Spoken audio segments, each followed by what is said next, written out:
Bonjour, c'est Ursule. On est le 7 janvier 2026. Bienvenue à Vie et Miséricorde. Je viens parler de la terre qui produit d'elle-même. Notre texte se trouve dans Marc 4, le verset 29. Marc 4, le verset 29. Voilà ce que nous dit notre Dieu. Amen et alléluia. Alors, nous allons commencer à 26. Il leur dit encore: il en est du royaume de Dieu comme quand un homme jette de la semence en terre. Qu'il dorme ou qu'il veille, nuit et jour la semence germe et croît sans qu'il sache comment. La terre produit d'elle-même d'abord l'herbe, puis l'épi, puis le grain, tout formé dans l'épi. Et dès que le fruit est mûr, on y met la faucille, car la moisson est là. Alors, la terre d'elle-même produit l'herbe. Dieu a fait les choses comme ça. Que tu ailles mettre une graine ou pas, la terre qui est là, si c'est le temps de la pluie, elle va se revêtir de verdure. D'elle-même, la terre a été instruite par notre Dieu. Dieu a commandé à la terre de produire l'herbe. Alors, l'herbe est produite. Maintenant, si tu donnes à cette terre de la bonne semence, c'est-à-dire que tu sarcles et puis tu nettoies tout et tu donnes de la bonne semence, alors cette semence va prendre, ça ne sera plus l'herbe d'origine, ça sera ce que tu auras mis sous terre. Amen.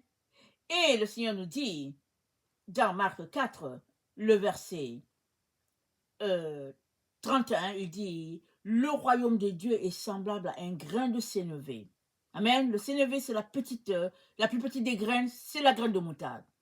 Alors, la terre produit d'elle-même l'herbe, et toi, tu as sarclé ton terrain, tu as tout nettoyé, et tu as mis des semences à cet endroit. Alors, la semence que tu as mis va produire, que tu dormes, que tu fasses n'importe quoi, ça va produire. Pourquoi? Parce que la commande a déjà été donnée par notre Dieu à la terre de produire de la verdure. Et qu'est-ce que Jésus-Christ nous dit?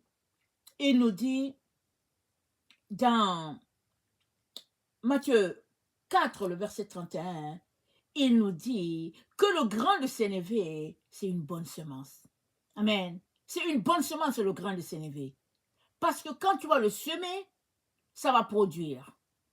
Et le grain de sénévé correspond à quoi? Il correspond au royaume de Dieu. En d'autres mots, Jésus-Christ est en train de nous dire que sur notre terre, ce serait bien de mettre la semence qu'on appelle le royaume de Dieu. Parce que cette semence-là va produire. Et puis cette semence, on la trouve où? C'est Dieu qui nous donne le grain. Alléluia. C'est lui qui nous donne le grain. Et lui, il nous conseille à tous, il dit, allez-y avec le grain de sénévé.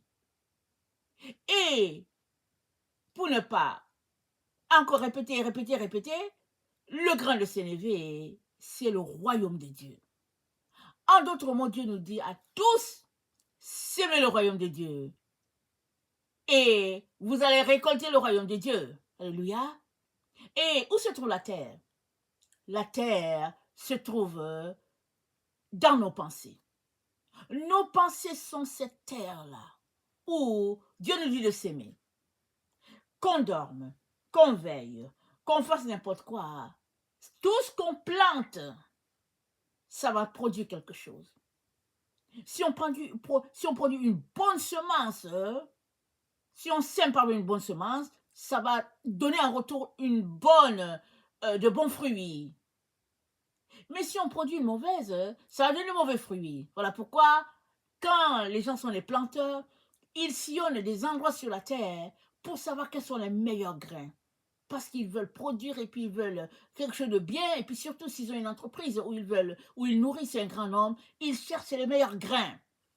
De telle sorte que la population, le peuple soit satisfait, de telle sorte que le cultivateur lui aussi soit satisfait.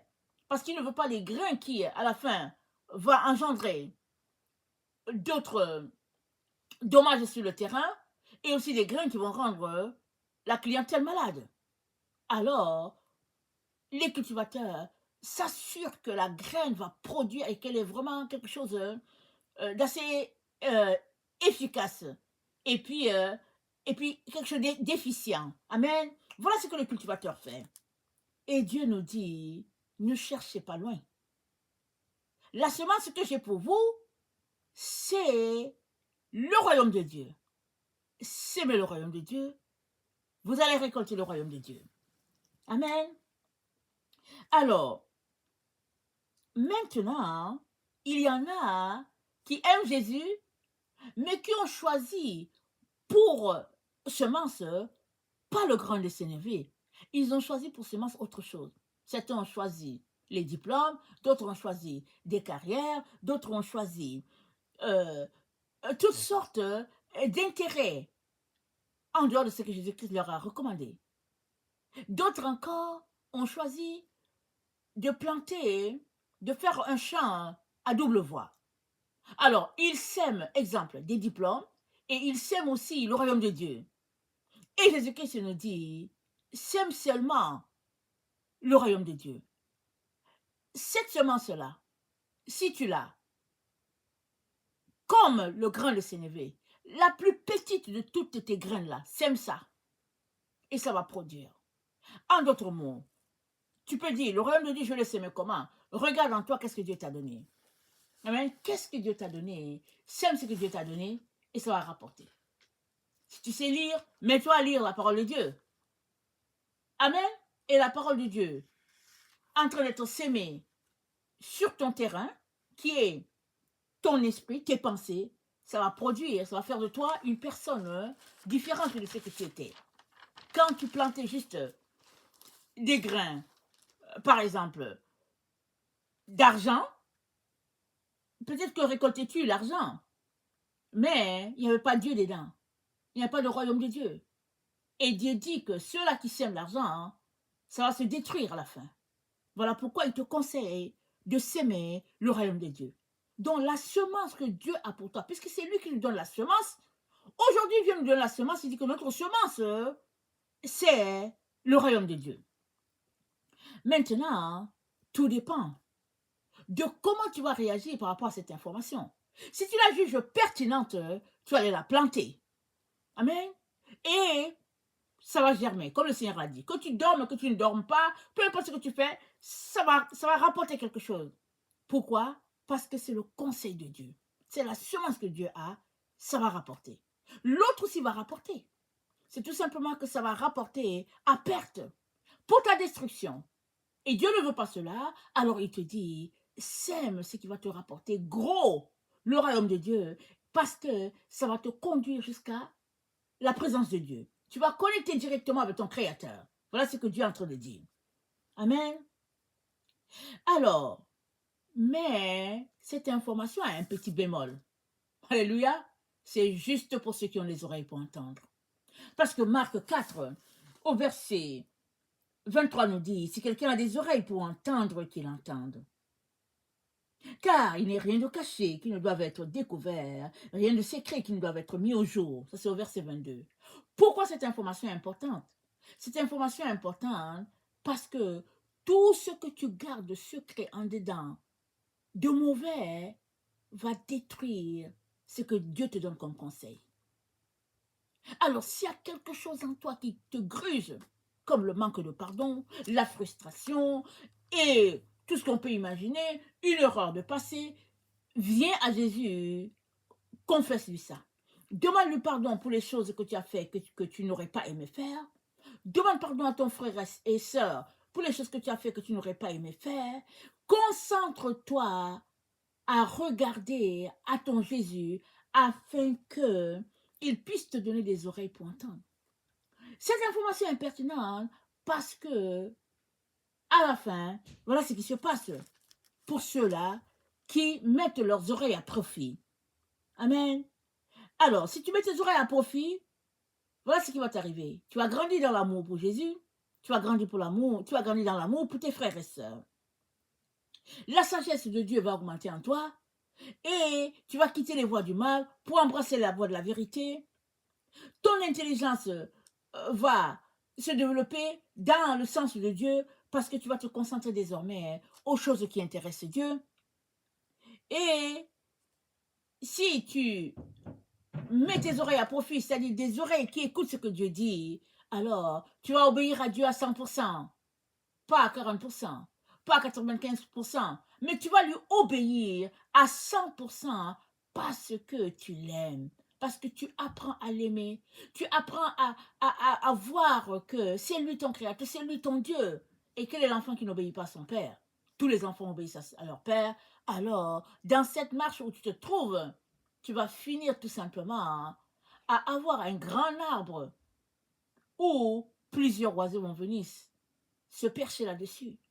Parce que cet arbre leur donne du repos, cet arbre leur donne de l'ombre, et sur les arbres il y a des fruits, ils vont manger, et c'est ça que Dieu veut pour chacun d'entre nous.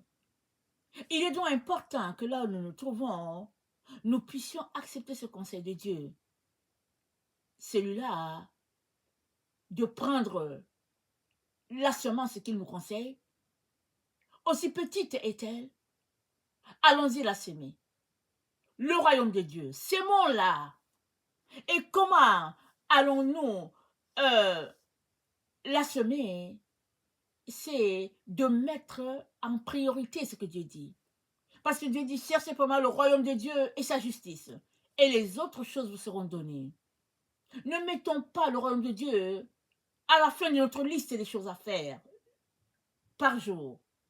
Mettons le royaume de Dieu prioritaire.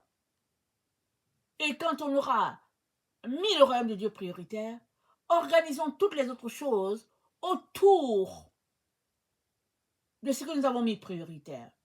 Nous serons surpris que sur les 24 heures, nous aurons encore des heures supplémentaires pour faire autre chose pour notre Dieu. Amen. Alors, l'amour de Jésus-Christ est la marque qui nous accompagne partout où nous allons. Il nous a dit de s'aimer la graine qu'on appelle le royaume de Dieu. Lui-même va veiller à ce que cette graine-là puisse se multiplier. Faisons-lui confiance. Le plus important, c'est de venir et d'obéir. Parce qu'à la fin, nous serons mesurés d'avec la même mesure qu'on se sera servi. C'est ce que la parole de Dieu dit. C'est dit, verset 24, nous sommes toujours dans Marc 4. Il leur dit encore, prenez garde à ce que vous entendez. On vous mesurera avec la mesure dont vous vous serez servi et on y ajoutera pour vous. Amen. Quel est ton instrument de mesure? Comment, n'est-ce pas, pèses-tu le royaume de Dieu? As-tu une tasse? Est-ce que c'est ça ta mesure? Alors, quand Dieu va te récompenser, il te donnera aussi une tasse. Le royaume de Dieu pour toi est-il 100 tasses? Quand le Seigneur va te récompenser, ce sera aussi 100 tasses. C'est ça qu'il est en train de dire. Il est donc important que nous puissions mettre de côté toutes ces choses-là qui nous distraient, qui nous empêchent d'avoir une bonne quantité du royaume de Dieu. Et marchant avec le Seigneur, nous allons apprendre à augmenter notre quantité. Souvent, la quantité, c'est juste une seule tasse, parce que c'est ça que notre cœur peut donner.